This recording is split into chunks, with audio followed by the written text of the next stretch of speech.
பொம்பளை பொறுக்கி எப்படியே என்ன ஆட்டோக்குள்ள இருந்து கை பிடிச்சே சாரிமா நான் என் பொண்டாட்டி நினைச்சு கை அது எப்படி என் பொண்டாட்டி மாதிரி தெரியும் சார் நேத்து ஒருத்தன் ஆட்டோல இருந்த பொண்ணோட செயின் அறுத்துட்டு போயிட்டான் சார். இவன் கண்டிப்பா திருட்டு கேளுங்க சார். சார்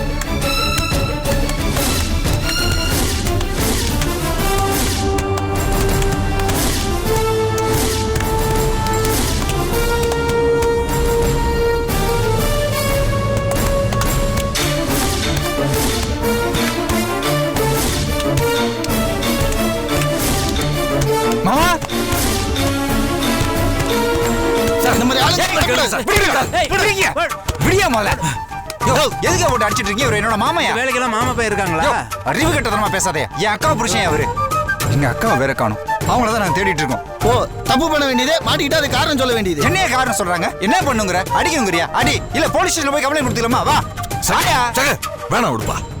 சார் என் வைஃப்டி இதே மாதிரி சாரி இருக்கு, அதனால இப்படி தெரியாம நடந்துருச்சு சார். என்ன தப்பா எடுத்துக்காதீங்க, நான் உங்கள்ட்ட மன்னிப்பு கேட்டுக்கிறேன். என்ன மாமா இதே மன்னிப்புலாம் கேட்டுட்டு இருக்கீங்க? போட்டு அடிச்சிருக்காங்க தப்பு செய்யாம. இருப்பா நீ பாத்து சும்மா இருக்க சொல்றீங்களா? இங்க பாரு மேல எல்லாம் கைய வச்சு வெச்சுக்கோ. நீங்க வாங்க பக்கம். சார் வாங்க சார் போலாம் சார்.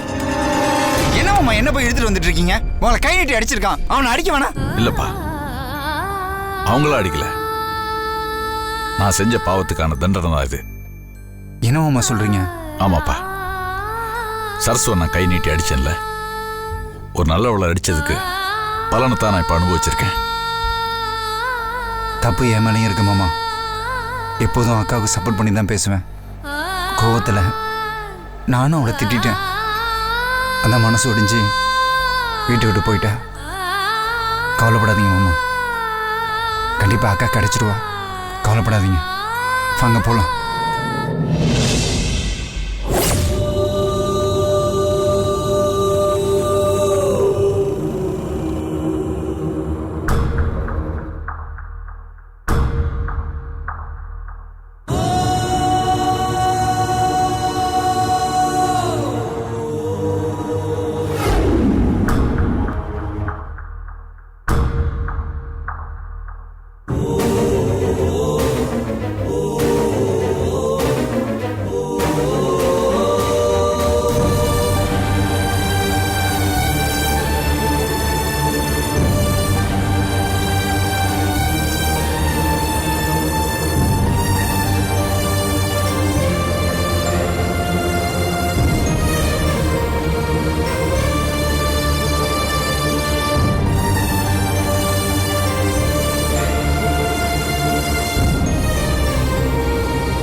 எல்லாம் நல்ல விஷயமா தாமா இருக்கும்.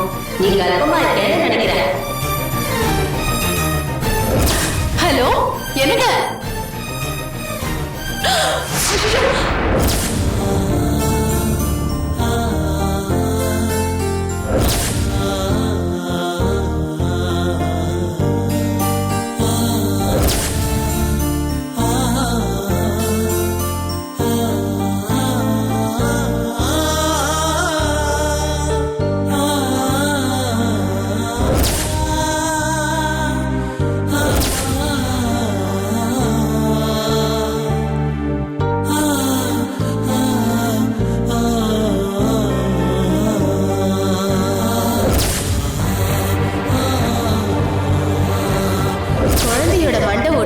விரிசல் விழுந்திருக்கு. குழந்தை இனிமே வந்து பொழைக்கிறது ரொம்ப கஷ்டமா?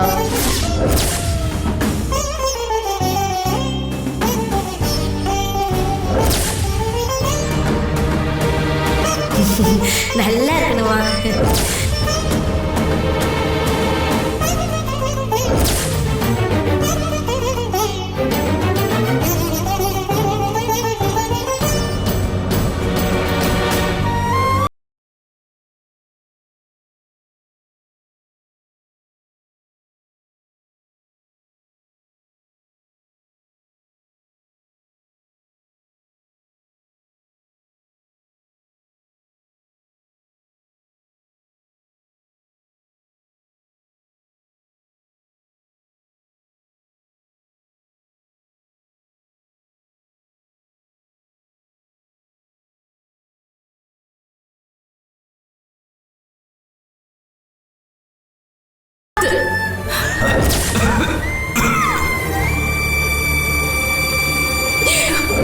வச்சிருக்கீங்களா?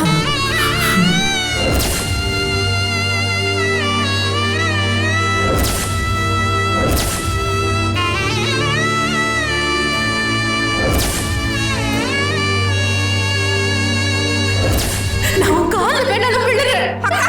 என்ன பண்ற? ஏத்துக்கா. நீ பண்ற காரியத்துக்கு எல்லாம் சப்போர்ட் பண்ண முடியாது. பொண்டாட்டி வீட்ல உட்கார்ந்துட்டு இருக்கிற வீட்டோட மாப்பிளைக்கு மரியாதை எப்போ ஒரே மாதிரி இருக்காது.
அன்பு கணவருக்கு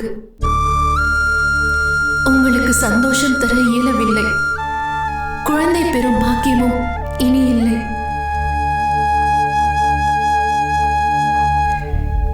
இன்னொரு திருமணத்திற்கும் நீங்கள் ஒப்பவில்லை. கதவுகளை கடவுள் சாத்திவிட்டான். ஜன்னல்களை நீங்கள் மூடிவிட்டீர்கள். வாழ்க்கையில் இனி எந்த வெளிச்சமும் இல்லை. இனியும் நான் உயிரோடு இருந்தால் இந்த வீடு எனக்கு ஜீவ சமாதியாகத்தான் இருக்கும்.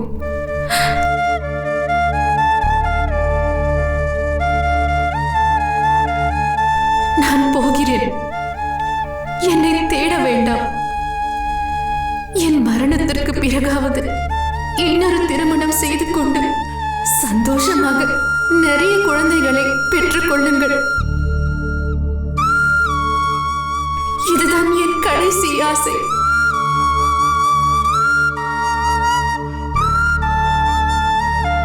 பெண் குழந்தை பிறந்தால் முடிந்தால் என் பெயரை வையுங்கள். இந்த உலகத்தை விட்டு போவது வருத்தமில்லை. உங்களை விட்டு போவது ஒன்றே வருத்தம்.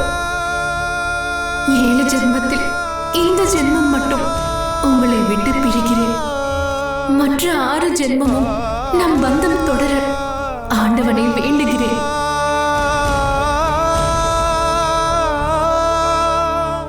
காவல்துறைக்கு இது நான் சுய சிந்தனையுடனும் சுய உணர்வுடனும் எடுத்த முடிவு. இதற்கு என் கணவரும் என் குடும்பமும் பொறுப்பில்லை. என் மரணத்திற்கு நானே முழு பொறுப்பு. இப்படிக்கு அமலை சரசு.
கொஞ்சம் கேட்டு சொல்லுமா.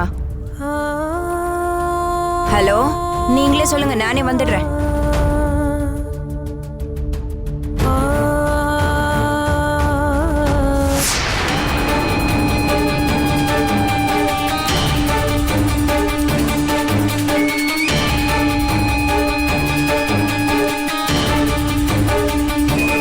திவ்யா, தேங்க்ஸ். Okay madam.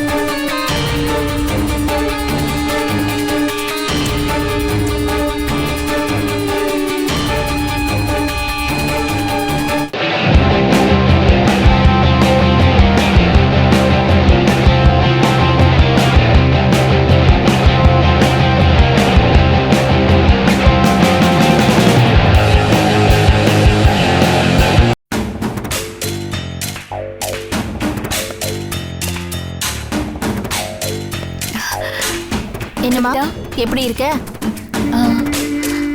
நானும் பல தடவை ஃபோன் பண்ணேன், நீ எடுக்கவே இல்ல. வீட்ல கொஞ்சம் சிச்சுவேஷன் சரியில்லை. யாரு? அந்த இத்து போன ராஜா, வீணா போன வாழ வந்தான், அந்த சுந்தரி, இவங்களுக்கெல்லாம் பயந்துட்டு தான் நீ ஃபோன் எடுக்கலையா? நான் ஆக்சுவலா இப்போ அங்க இல்ல, பெர்மனெண்டா அம்மா வீட்டுக்கு வந்துட்டேன்.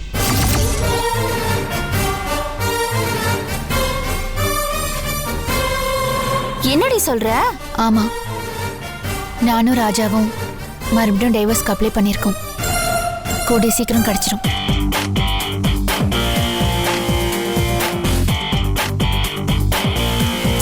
ஏண்டி, பார்ட்டி வச்சு சொல்ல வேண்டிய விஷயத்த இப்படி சாதாரணமா ரோட்ல நின்னு சொல்லிட்டு இருக்க? சனிய ஒழிஞ்சு ஜாலியா இருக்கேன்னு சொல்லு. அப்படிலாம் சொல்ல முடியாது. சுபண்ண வீட்ல அம்மா இருக்காங்க, நான் இப்போ மாதவண்ண வீட்ல தான் இருக்கேன். முன்னெல்லாம் மாதவண்ண தங்கச்சின்னு உயிரே விடும். ஆனா இப்போ என் அண்ணனுக்கு என்ன கண்டாலே பிடிக்கிறது இல்ல. எதுக்கு எடுத்தாலும் எரிஞ்சு விழுது. அங்கேயும் ரொம்ப நாள் இருக்க முடியாது, எப்ப வேணாலும் கழுத்து பிடிச்சு வெளியே தள்ளுவாங்க. சரி, உங்க அம்மா வர வரைக்கும் நீ அட்ஜஸ்ட் பண்ணிக்கோ. அவங்க வந்துட்டா உனக்கு பிரச்சனை இல்லைல்ல? மாதவண்ணன் கூட பரவாயில்ல, எங்க அம்மாவை தான் சமாளிக்கவே முடியாது. அவங்க மட்டும் வந்தாங்க, ஏன் வந்த, எதுக்கு வந்த, ஏன் இப்படி பண்ணன்னு கேள்வி கேட்டே என்னை கொன்னுடுவாங்க. அது மட்டும் இல்ல, என்னை மட்டும் வீட்டை விட்டு வெளியில அனுப்பணும்னு நினைச்சாங்க, அவ்வளவுதான். நெஞ்சு வலின்னு ஒரு வார்த்தையை சொல்லி எல்லாரையும் பயமுறுத்திடுறாங்க. எல்லாரும் என்ன வெளியில துரத்திடுறாங்க. பாவண்டி நீ. பாத்தியா கவிதா, நல்ல வாழ்க்கை அமையாததுனால நான் எப்படிலாம் கஷ்டப்பட வேண்டியதா இருக்கு. என்ன பண்றது? உன் கூட வாழறவங்கள உனக்கு பிடிக்க மாட்டேங்குது, உன்னை பிடிக்கிறவங்களுக்கு உன் கூட வாழ கொடுத்து வைக்கல. இதாண்டி உலகம். அப்படின்னா அப்படிதான். சரி, அதை விடு. ஆமா, நீ எதுக்கு இவ்வளவு சிரமப்படுற? ஏன் வீட்டுக்கு வந்துடு. உன் வீட்டுக்கு தான் வரலான்னு நினைச்சேன், ஆனா அங்கதான் உன் அண்ணன் ஆகாஷ் இருக்காரே. ஆபீஸ்ல உங்க அண்ணன் என்கிட்ட தப்பா நடந்துக்க முயற்சி பண்ணாரு. நானும் அதை கேள்விப்பட்டேன். சாரிடி. பரவாயில்ல, இருக்கட்டும். உன் அண்ணன் பண்ணதுக்கு நீ என்ன பண்ணுவ? ஆகாஷ் மட்டும் ஒழுங்கா இருந்திருந்தா, நல்ல வேலை, நல்ல சம்பளம், நான் அங்கேயே இருந்திருப்பேன். உன் அண்ணன் இப்படி பண்ணுவாருன்னு நான் கொஞ்சம் கூட எதிர்பார்க்கவே இல்லை. இப்ப பாரு, வேற வேலையை நான் தேட வேண்டியதா இருக்கு. நடுவுல ரோட்ல கூட என்னை பார்த்து பேசுறதுக்கு ட்ரை பண்ணாரு, ஆனா எனக்கு உங்க அண்ணனை பார்க்கவே பிடிக்கல. அதான் நான் எதுவும் பேசல.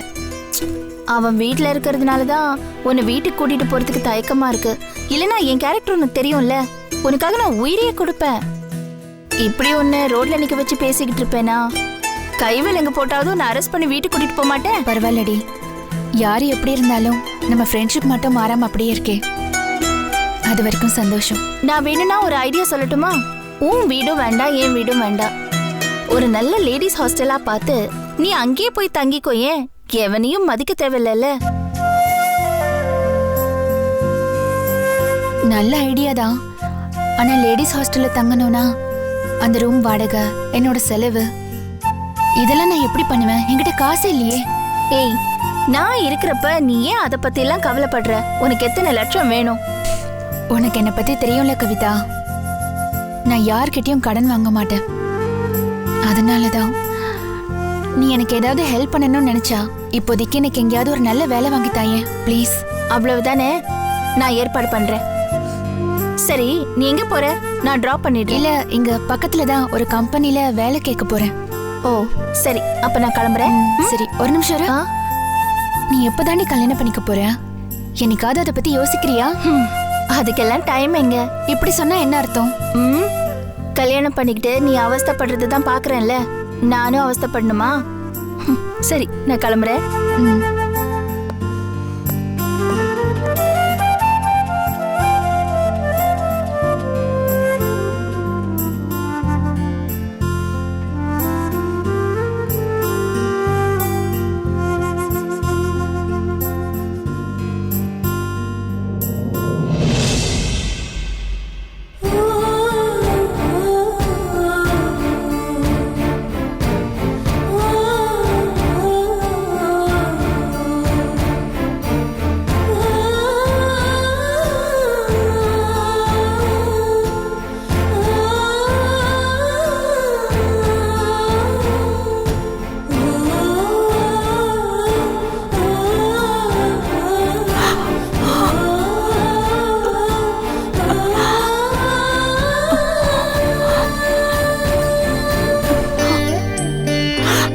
கடவுளே, பட்ட காலையே படுன்னு சொல்லுவாங்க.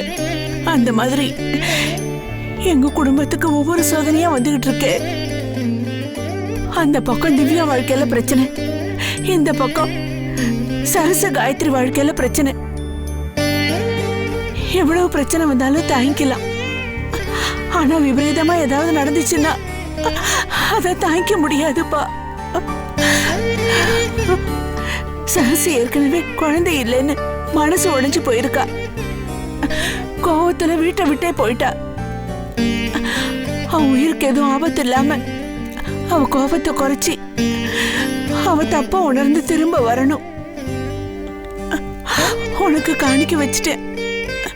என் மருமக திரும்பி வந்துட்டான அவ கையால உண்டியில சேர்த்துற சாமி.